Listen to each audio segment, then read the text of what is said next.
dari peserta nanti bertanya, Romo mau gimana? Mau 3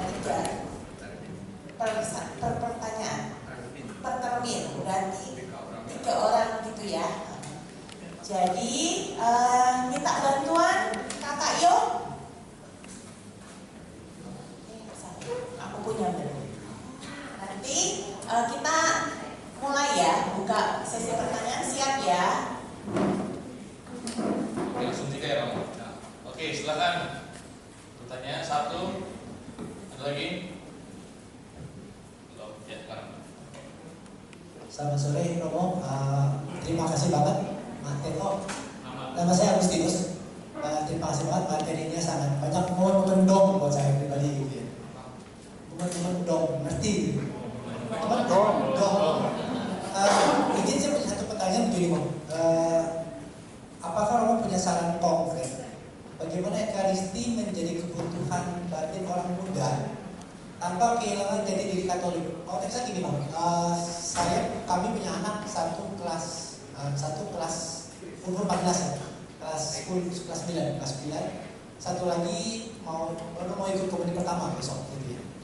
Yang besar itu udah ikut Putri Saktisti, tapi kami melihat bahwa cuma sekedar tugas. Kemarin kejadian datangnya agak telat, dibilang tugasnya suruh tunda, nggak mau ikut misa hari itu, ngomel gitu ya. Terus anak yang kedua yang sedang ikut komuni pertama kan ada isi buku itu ya, isi buku khotbah Romo. Terus dia ngoceh, ini Romo ngomongnya apa gitu kan, susah banget gitu ya. Jadi terus mereka tuh, anak kami itu sering ngomong bilang gini, buat apa ke gereja? Rasanya bosan gitu. Memang kami sih rutin setiap minggu ikut M1 gitu ya, kami berempat, suami istri sama anak 2 sama papa mama mertua. Cuman kalau udah disuruh-suruh itu nggak ada mau gitu. Jadi kalau mereka malas apa segala macam, cari segala macam sakit kepala, sakit kaki lah segala macam gitu, nggak usah ke misa. Jadi lagi pertanyaan mau buat anak-anak gitu ya, apa saran Romo supaya mereka bisa mengalami Ekaristi bukan cuma sebagai kewajiban, tapi sungguh jadi kebutuhan perjumpaan nyata dengan Kristus. Terima kasih.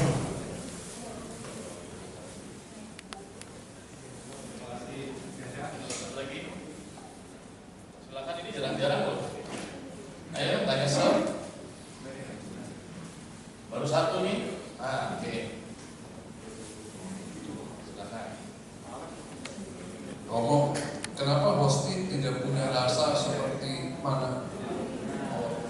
Saya tanpa. Pertanyaannya, kenapa Hosti tidak mempunyai rasa seperti mana yang katanya kue madu? Madunya yang kurang. Oke, Pak. Pertanyaan terakhir dulu, ketiga. Ada lagi? Sisi sebelah sini nih belum? Ada mau tanya sini? Oke. Oh, Pak Benny. Nanti tahu aja. Ya, terima kasih Romo. Saya Benny. Saya tertarik dengan tadi elaborasi Romo mengenai sinarisomenos menggalami Romo. Kira-kira yang menjadi penyebab skisma atau adanya perselisihan itu apa yang banyak dalam gereja? Kalau misalnya memang menurut Romo siapa penggaraman ini adalah salah satu hasil atau ekstraksi yang didapat dari Ekaristi Romo. Terima kasih. Ya, baik, terima kasih. Pastinya siap. Bagaimana Ekaristi menjadi kebutuhan atau bahkan kerinduan anak-anak muda? Menurut saya kita bisa bertanya ke kita masing-masing, mengapa kita begitu mencintai Ekaristi? Saya akan menjawab diri saya sendiri. Mengapa saya sekarang begitu mencintai Ekaristi? Pertama, harus saya katakan karena pendidikan orang tua. Bapak Ibu sejak kecil menanamkan kepada kami pentingnya iman, pentingnya berdoa. Yang pertama itu jelas. Yang kedua, Bapak Ibu selalu berdoa.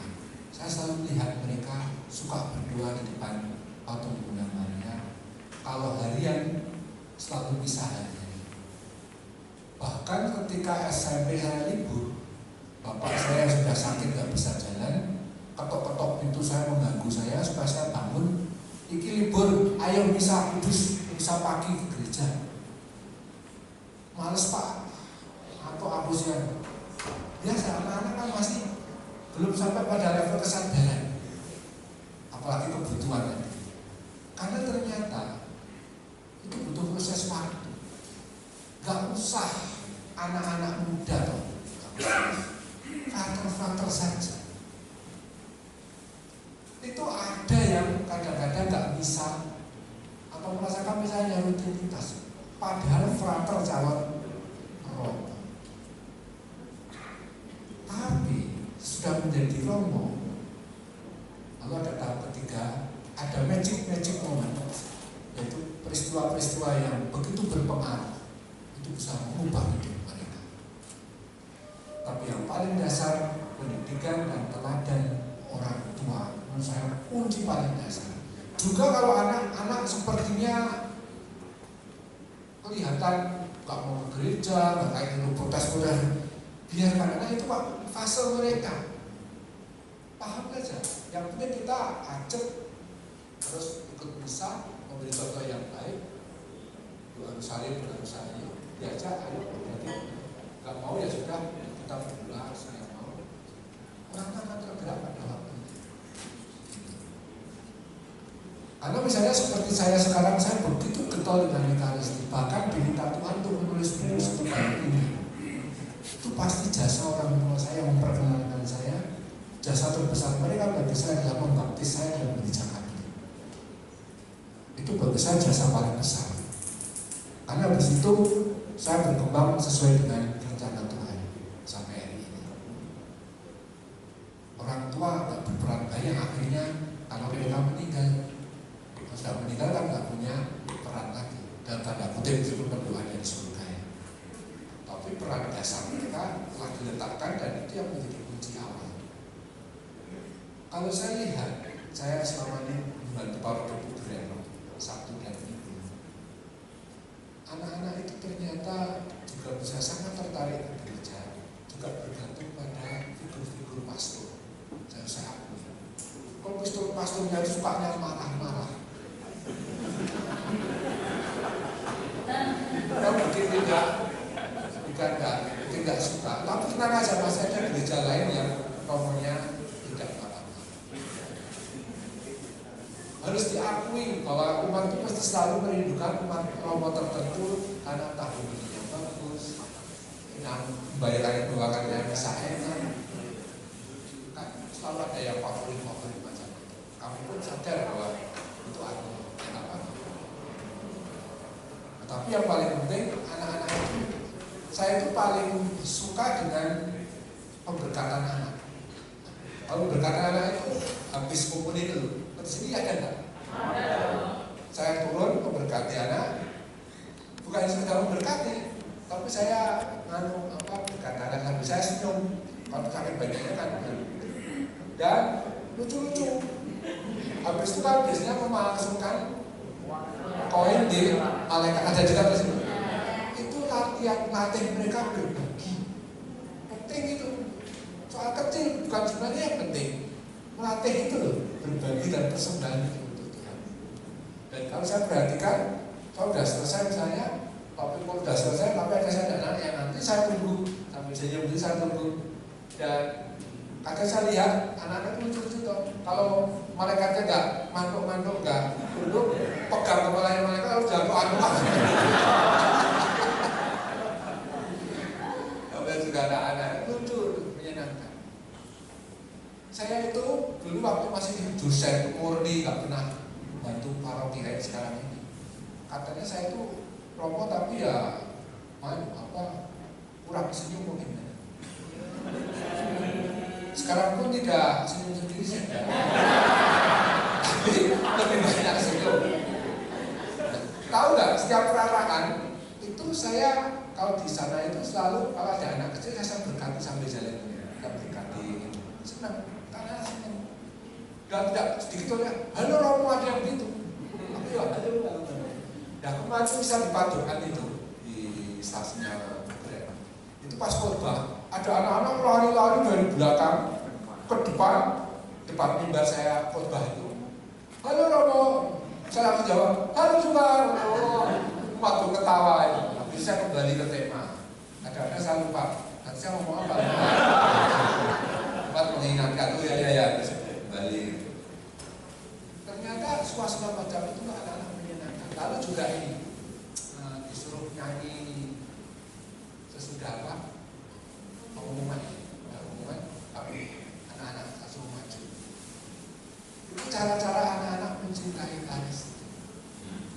Kalau remaja, arahkan mereka kan jadi putri sakristi, ya kan, putra antar. Itu cara kita. Mungkin mereka misalnya nggak terlalu tertarik, tapi kalau mereka mau aktif di gereja, sebenarnya hati mereka tetap terpaut. Syukur-syukur ada panggilan imam dan suster ya, tapi itu kan urusan Tuhan dan mereka masing-masing. Tapi intinya kita sebagai orang tua kan menghargai, mensituasikan. Oke, habis itu gitu ya. Ya. Lalu mengenai kenapa hosti tidak seperti mana, saya juga nggak tahu ya Pak. Mana itu katanya sekue rasa madu, tapi apakah itu simbolik apa beneran? Belum pernah ya. Tapi yang poin terpenting adalah hosti kita itu kan hosti yang memang berdasarkan ukuran perjamuan Paskah pertama. Musa mengatakan hosti harus tidak berhenti untuk menunjukkan ketergesa-gesaan dan aspek pembebasan yang memang harus segera terjadi. Jadi ada muncul dan rasa pahit, dan ada sayur pahit juga yang dimakan. Itu konteksnya untuk mengenang ketika kalian masih menderita di Mesir.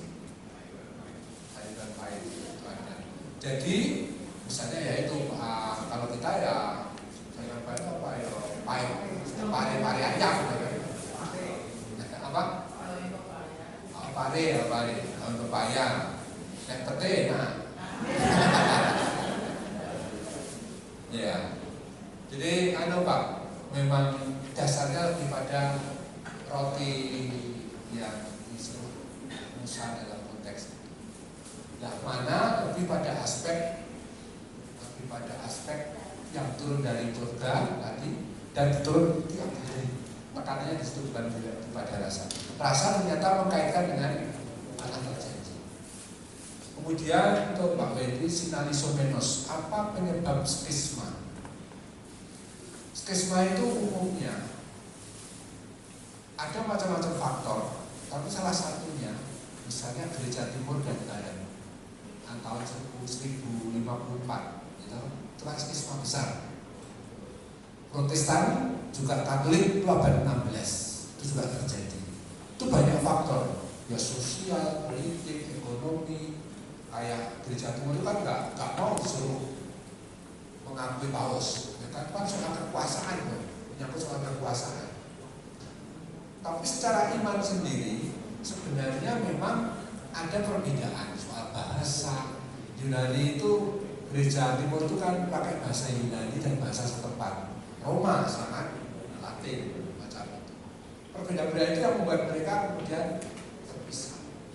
Dengan Konsili Vatikan kedua itu dikembalikan semangatnya supaya bersatu. Tapi memang dalam hal sinalisomenos awetnya persahabatan itu bagi saya paling mungkin seperti saya katakan tadi bahwa kita masih tetap bertahan dalam keyakinan iman kita itu hanya satu sebab, karena hubungan Anda dengan Kristus itu awet, dan itu berkat Ekaristi yang dirayakan setiap minggu atau setiap hari. Piye-piye bagaimana mudah. Jawab ya. Oke, baik. Lanjut pertanyaan berikutnya ada lagi. Nyerah. Romonya yang nanya loh. Boleh, silakan. Mohon saya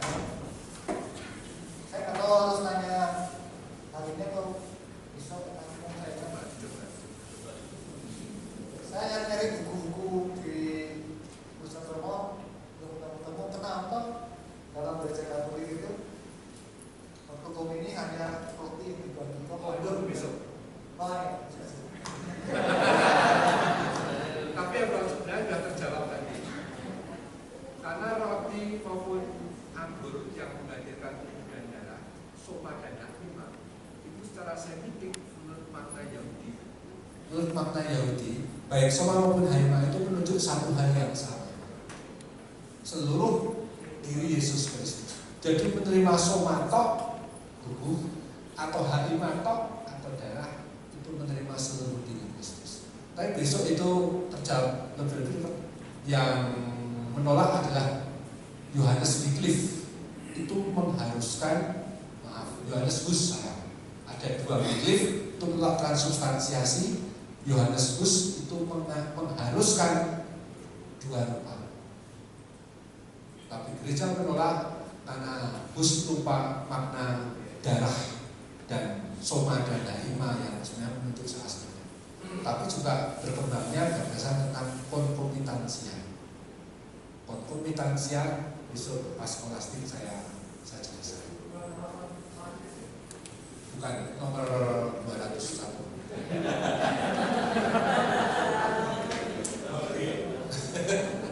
Baik, terima kasih Pak Efron. Tadi teaser untuk besok ya. Jadi besok jangan sampai nggak hadir nih karena pembahasannya lebih menarik lagi. Silakan. Pertanyaan berikutnya ada? Oh jelasnya terganggu semua ya. Tahu bertanya apa ya? Bingung ya. Saking jelasnya atau saking banyaknya?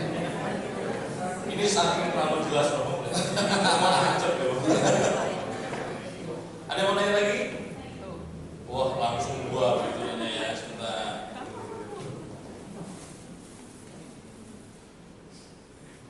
Selamat sore Romo, nama saya Fausta. Saya tuh tertarik Fausta. Ya.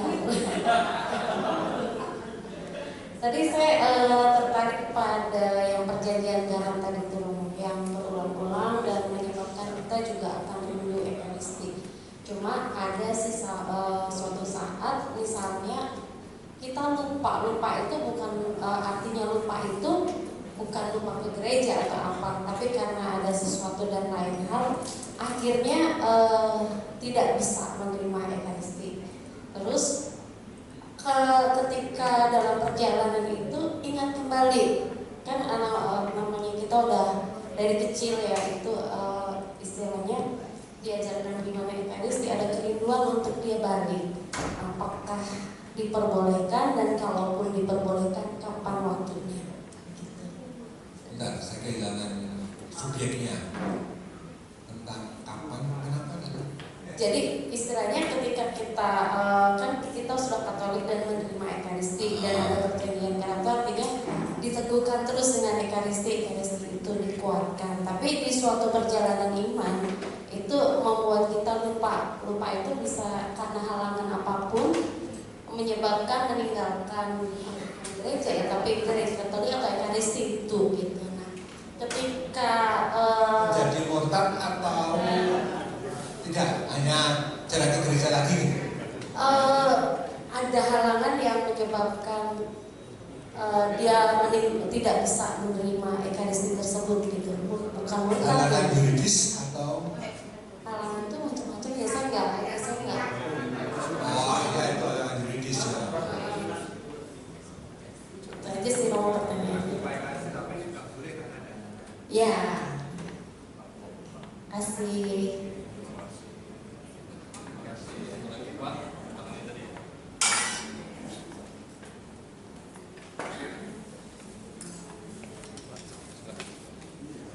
Siap Romo, nama saya Riko dari Lingkungan Nikodemus.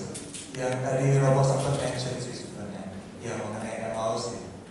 Murid-murid yang tidak bisa mengenal Tuhan Yesus gitu. Itu bisa dijelaskan lagi kan? Karena di bayangan saya, ya Yesus kan mukanya seperti itu gitu loh. Kok mereka tidak bisa mengenali Dia? Padahal udah sekian puluh tahun mereka bersama-sama. Terima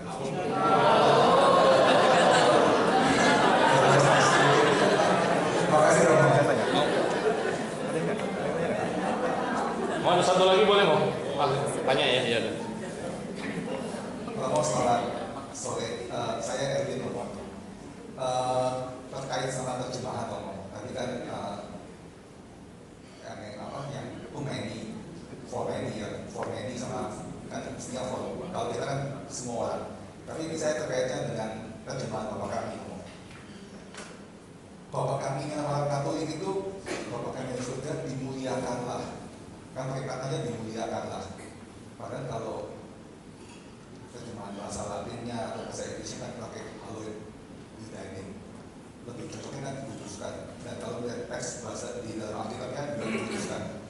ini cara menjelaskan kepada para katekumen, khususnya mereka yang dari Protestan, kalau mereka bertanya, kenapa Katolik pakai kata dimuliakan dan dikuduskan, itu baiknya seperti apa? Terima kasih. Oke, terima kasih. Silakan Romo. Ya. Pertama ya, Pak Ustadz tadi berkaitan dengan halangan. Jadi memang kalau dikaitkan dengan Paulus tadi implikasi etis, itu jangan pernah menerima Ekaristi yang secara tidak layak, karena kamu menghinakan Tuhan. Itu karena menghinakan tubuh dan darah Tuhan. Nanti ada kata-kata itu.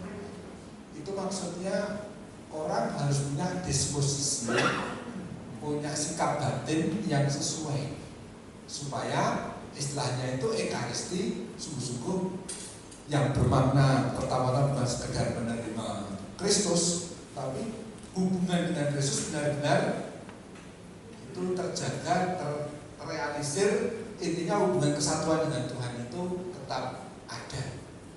Nah, halangan-halangan itu berefek pada kerusakan, terutama pada relasi dengan sesama juga, dengan gereja. Misalnya tadi maaf yang nikah tidak di gereja Katolik, itu kan menjadi persoalan karena ada semacam kerusakan dengan gereja yang menaungi atau yang menjadi bagian, atau dia menjadi bagian dari gereja, maka harus dibereskan. Maka penerimaan komunitas itu selalu mengandaikan pertama-tama sikap batin yang sesuai untuk menyambut Tuhan dan gereja yang merayakan. Maka saya pernah ditanya oleh para pendeta gereja Kristen Jawa yang bertanya, Romo, kami itu para pendeta boleh nggak atau komuni di gereja Katolik? Kenapa toh Pak? Tanya pendeta itu pada forum seminar. Karena ada Romo yang mengizinkan, ada Romo yang melarang. Saya bilang begini, satu, menerima Ekaristi lalu menerima ikut komuni itu ada beberapa pengajian. Pertama, mengakui tubuh dan darah. Mungkin sebagian besar dari Bapak juga mengakui, jadi nggak ada masalah. Dua, tidak ada halangan, misalnya nikahnya memang resmi gereja. Tapi ada nomor tiga,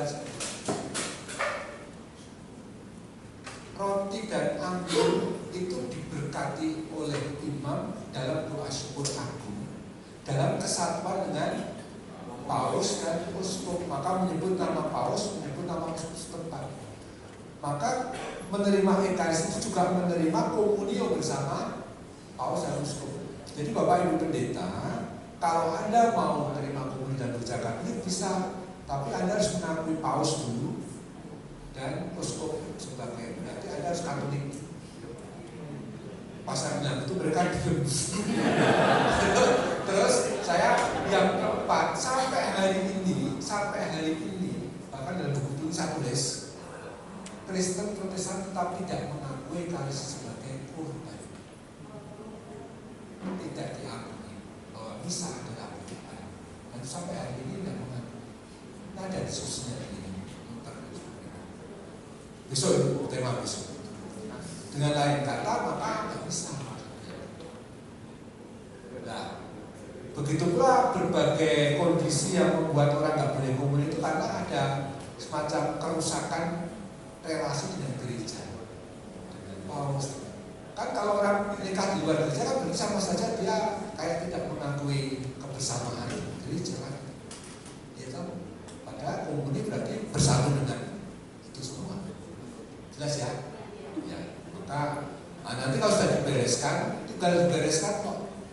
Dispensasi ada, izin bisa ada teorinya semua. Itu bisa diselesaikan. Kalau murtad meninggalkan iman lalu kembali kan gampang, nggak usah baptis lagi, tapi tinggal sakramen pengakuan dosa nggak selesai. Itu lalu komuni lagi bisa. Jadi kenapa belum boleh komuni? Itu karena ada kerusakan dalam relasi gereja. Mengenai Emmaus tidak mengenal Tuhan, kok iso? Tadi Riko, Pak Riko ya, itu poinnya di kok sudah bersama Yesus sekian puluh tahun, maksudnya 3 tahun, kok tidak mengenal? Itu persis cara Lukas sebenarnya mau menyampaikan makna Ekaristi. Karena bagi Lukas yang menulis ini, memang dialah yang memperkenalkan atau memperkenalkan, dia yang menguraikan makna Ekaristi sebagai pemecahan roti. Dan istilah yang digunakan itu memang istilah pemecahan roti, bukan pemecahkan roti, sebagai istilah yang nominatif juga, kata benda gitu, sebagai istilah yang sudah jadi pada waktu itu. Nah, dia memperkenalkan itu. Maka untuk pemecahan roti dan baru mengenal Yesus, karena tekanannya mereka hanya mengenali Tuhan ketika merayakan Ekaristi 1, 2. Kita pun kalau merayakan Ekaristi melihat Yesus enggak tahu. Tapi kita dalam Ekaristi itu, roti dan anggur itu mengenali bahwa itu sungguh-sungguh Tuhan Yesus. Poin itu yang mau ditekankan. Jangan tanya kalau Injil Yohanes, beda lah. Bagi Injil Yohanes kata melihat itu penting. Ketika dua muridnya Yohanes Pembaptis itu kindel sama Yesus, tahu kindel? Kindel itu mengikuti Yesus. Di belakangnya di Yohanes bab 1. Lalu Yesus menengok, maka apa yang kau cari?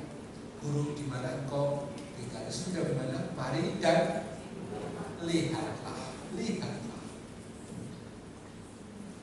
Ketika Thomas tidak ikut perayaan Ekaristi, katakanlah, tidak hadir pada hari pertama, hari 1 tadi, Thomas nggak lihat Yesus, karena dia nggak kumpul sama jemaat. Itu efeknya kalau orang nggak kumpul dengan jemaat, kayak itu gereja itu nggak bisa lihat.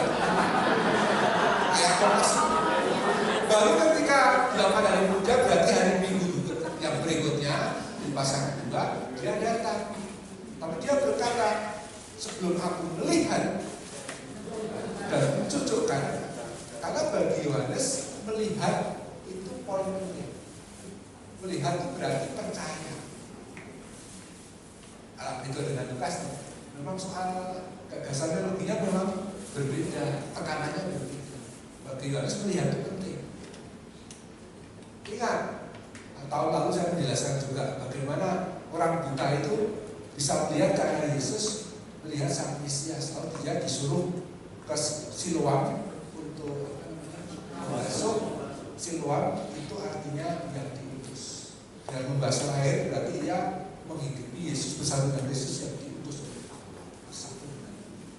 Simbol-simbolnya kuat sekali. Mata melihat itu berarti juga mengakui Yesus. Di Yohanes, di Lukas lebih tekankan pada mengenal. Oke, lumayan ya, ada harus tahu karakter Injil kitab suci. Nah, bagaimana terjemahan dengan dikuduskanlah dan dimuliakan? Dikuduskan itu bahasa aslinya dikhususkan. Seperti umat Israel dikuduskan, dikhususkan. Itu berarti diambil dan dipisahkan dari yang lain. Dikuduskan itu untuk menghidupi Allah yang kudus, hidup bersama Tuhan Allah yang kudus. Kata dimuliakan itu digunakan oleh terjemahan Bapa kami dalam bahasa Indonesia karena kata dimuliakan itu merangkum makna pertama, memuliakan Allah dalam arti memuji dan memuliakan Allah bagian dari keselamatan yang kita terima. Kalau di Injil Yohanes kan juga sering kita mendengar, apakah Injil Yesus juga itu ya? Pak yang mengenai Yesus berkata permuliakanlah putramu anakmu, ya kan? Jadi kata permuliakan itu tekanan pada aspek ini apa? Kalau memuduskan itu pengkhususan, tekanan pada hidup untuk Allah dikhususkan. Kalau pemuliaan itu aspek yang ditekankan adalah menomorsatukan, menempatkan Allah di atas segala-galanya.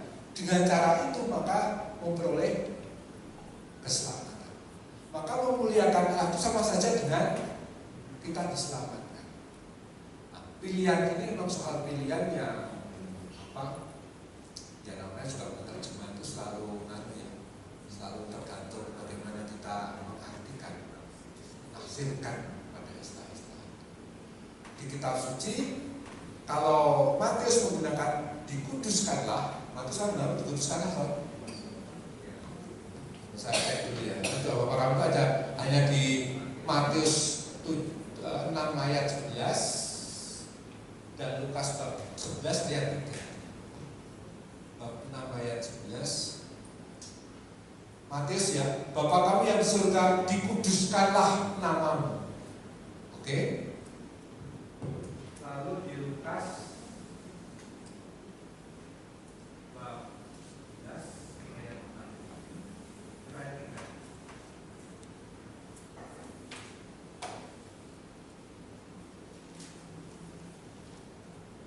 Bapa dikuduskanlah namamu, sama dalam hal itu. Penggunaannya pakai kata dikuduskanlah namamu.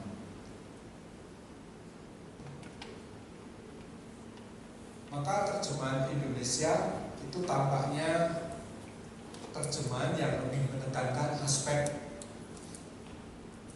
pemuliaan yang memang dalam paham doksologi. Doksologi itu dari kata doksa, itu artinya kemuliaan.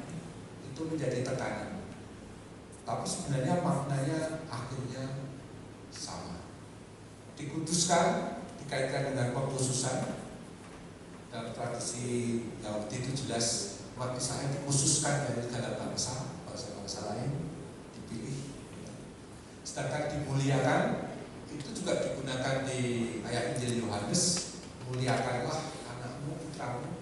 Kan situ tekanannya pada aspek pujian pemuliaan yang akhirnya bagi kita adalah keselamatan kita.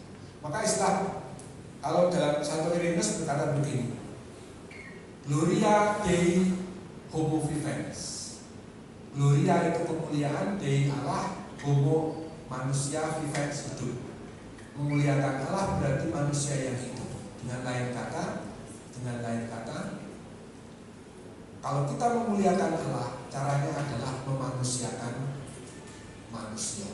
Kalau saya membela kemanusiaan, saya membela orang-orang miskin, saya membela martabat manusia yang tidak injak, saya sedang memuliakan Allah. Jadi memuliakan Allah itu justru bagi kita keselamatan, termasuk untuk orang-orang yang tertindas dan sebagainya. Nah, mengapa memilih itu?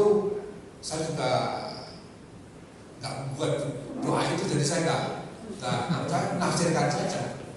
Tapi memang pilihan itu tetap punya makna yang sangat mendalam. Ya, namanya juga terjemahan selalu ada teks konteks yang selalu berkaitan. Makasih. Oke, terima kasih Romo. Teman-teman, terjawab ya pertanyaannya. Ada pertanyaan berikutnya?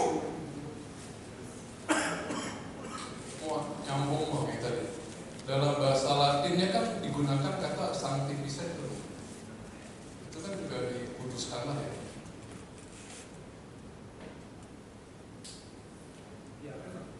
Terjemahan itu kalau tadi misalnya kalau bahasa Latin kan panem nostrum, roti kami. Panem kan dari panis, artinya roti. Terjemahan kita kalau rezeki. Karena di Indonesia kan, karena kita nggak makan roti. Orang Wonosari itu makannya timbul sama walang, ya kan? Jadi penerjemahan itu selalu mengkontekstualisasikan tanpa meninggalkan. Jadi penerjemahan itu ada dua macam, ya, ad literam harafiah dan ad sensu. Maka penerjemahan dimuliakan itu terjemahan yang tetap searti tapi tidak harfiah. Termasuk promultis tadi kita terjemahkan dalam bahasa Quran dengan untuk semua, bagi semua. Itu terjemahan. Tapi Dominus vobiscum et cum spirituo itu kita ad literam, Tuhan bersama dan bersama roh. Karena kongregasi ibadat menuntut Indonesia harus ada kata roh muncul. Waktu itu ada keberatan sebenarnya dari teman-teman dari Kalimantan, roh itu bagi kamu bisa roh jahat, roh leluhur dan sebagainya itu. Tapi bahasa Latin memang roh itu berarti menunjuk pada roh diri Anda sebagai tanda penghormatan. Kalau orang Jawa ngomong gini loh, kowe ini sama, nggak pernah bilang kowe, panjen atau sampean. Panjenengan itu kan teken, sampean itu kan kaki. Orang Jawa itu begitu menghormati Anda sampai tak mau menyebut kamu atau kowe, tapi kakimu. Kakimu itu sudah saya perlakukan sebagai wakil dari seluruh dirimu, sampean. Nah, orang Latin dulu roh bukan kaki. Maka kalau Indonesia itu, kalau dulu Yesus itu atau dulu dibuat TPE pertama itu di Jawa, maka Tuhan bersamamu dan bersama sikilmu atau kakimu gitu. Maka orang Eropa ganti mencak-mencak, bagaimana kok pakai kaki? Itu soal konteks. Itu. Jadi memang terjemahannya menyangkut soal konteks, terjemahan yang lebih sesuai dengan Baik, ada pertanyaan berikutnya? Bapak, Ibu, Bapak, sudah semuanya selesai Romo pertanyaannya. Mungkin ada yang ingin disampaikan lagi dari Romo? Baik. Jadi untuk hari ini saya memberi pendasaran yang sangat penting, bahkan separuh buku ini isinya memang dikasih dalam kitab suci. Besok kita akan masuk ke perjalanan penghayatan yang penuh dengan kadang-kadang kekacauan, hiruk pikuk, pemahaman yang berbeda-beda, seperti hari ini di alam sutra. Ya kan? Ya kan? Orang-orang kadang-kadang cekcok soal itu gitu. Iya enggak? Wah, namanya macam-macam. Saya dengar dari teman-teman di SMI misalnya, itu bilang katanya ada petugas Mazmur yang marah-marah karena kok nggak semua dinyanyikan apa ayatnya. Itu bapaknya. Jadi masalah. Apa soal apa? Macam-macam jadi masalah. Karena orang lebih berbicara tentang bagaimana tahu, tapi tidak pernah sebelum masuk ke makna yang baik. Dan Ekaristi itu menjadi pendasaran yang paling pokok. Maka pencerahan-pencerahan yang tadi kita dapatkan, terutama poin pertama, Yesus Kristus itu ternyata menggenapi seluruh isi kitab Perjanjian Lama, seluruh poin. Musa baru, Exodus baru, tanah terjanji baru, bait Allah baru, lebih nanti kalau orang Israel lepas mereka percaya atau tidak pada Yesus, semuanya oleh orang Kristen dijawab itu kuwi kabeh itu semua terjawab tergenapi dalam Kristus. Itu poin pertama. Yang kedua, Yesus Kristus memang yang terpenting tentu saja adalah Sang Satu yang menjadi manusia, hidup, berkarya, wafat dan bangkit. Dan wafat dan kebangkitan ini ternyata menjadi kunci untuk memahami seluruh hidup Yesus yang mau menggenapi seluruh pewartaan tentang kerajaan Allah. Tapi ternyata juga kebaruan yang sama sekali baru dalam konteks sejarah keselamatan, dalam konteks kehidupan orang Yahudi. Maka tadi dengan hari Sabtu bukan hari pertama menunjukkan kebangkitan Yesus adalah saatnya Allah menciptakan, saat Allah reset ciptaan baru atau dalam gereja. Jadi setiap merayakan Ekaristi hari itu kita merayakan menyampaikan saat Tuhan sedang menciptakan kembali dunia. Lalu terakhir berkaitan dengan Sinari Sopetas tadi bagus sekali. Ternyata kehidupan kita, kesanggupan kita untuk bertahan sebagai orang Katolik itu tidak mudah. Kelompok pastor parokinya dulu OSC, sekarang projo, ganti-ganti terus dengan segala gaya. Ada Romo Muda, Romo Hardi, Romo Sil, sekarang Romo Gawapi Sepuh, Romo Setio, macam-macam.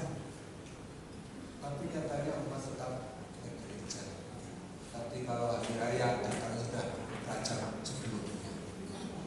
Kalau menunjukkan ada kehidupan yang murni dari diri Anda itu cinta Yesus yang tak bisa diganti.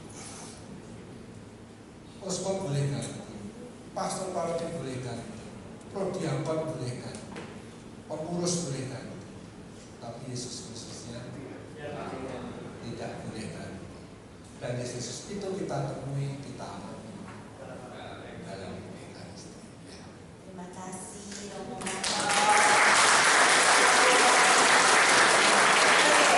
Sebelum menutup, kami ada buku persembahan dari penerbit PT Kanisius untuk 4 penanya pertama. Kami panggil ya ke depan ya, Pak Agustinus, Pak Tanto, Pak Beni, dan Ibu Fosta. Oke. Di sini Pak Beni. Pak Beni, Pak Tanto, Ibu Fosta.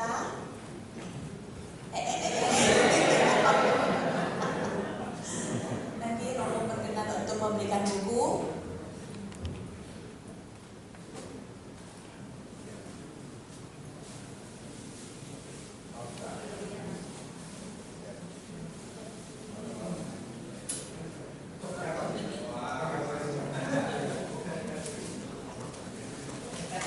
Ya, foto bersama.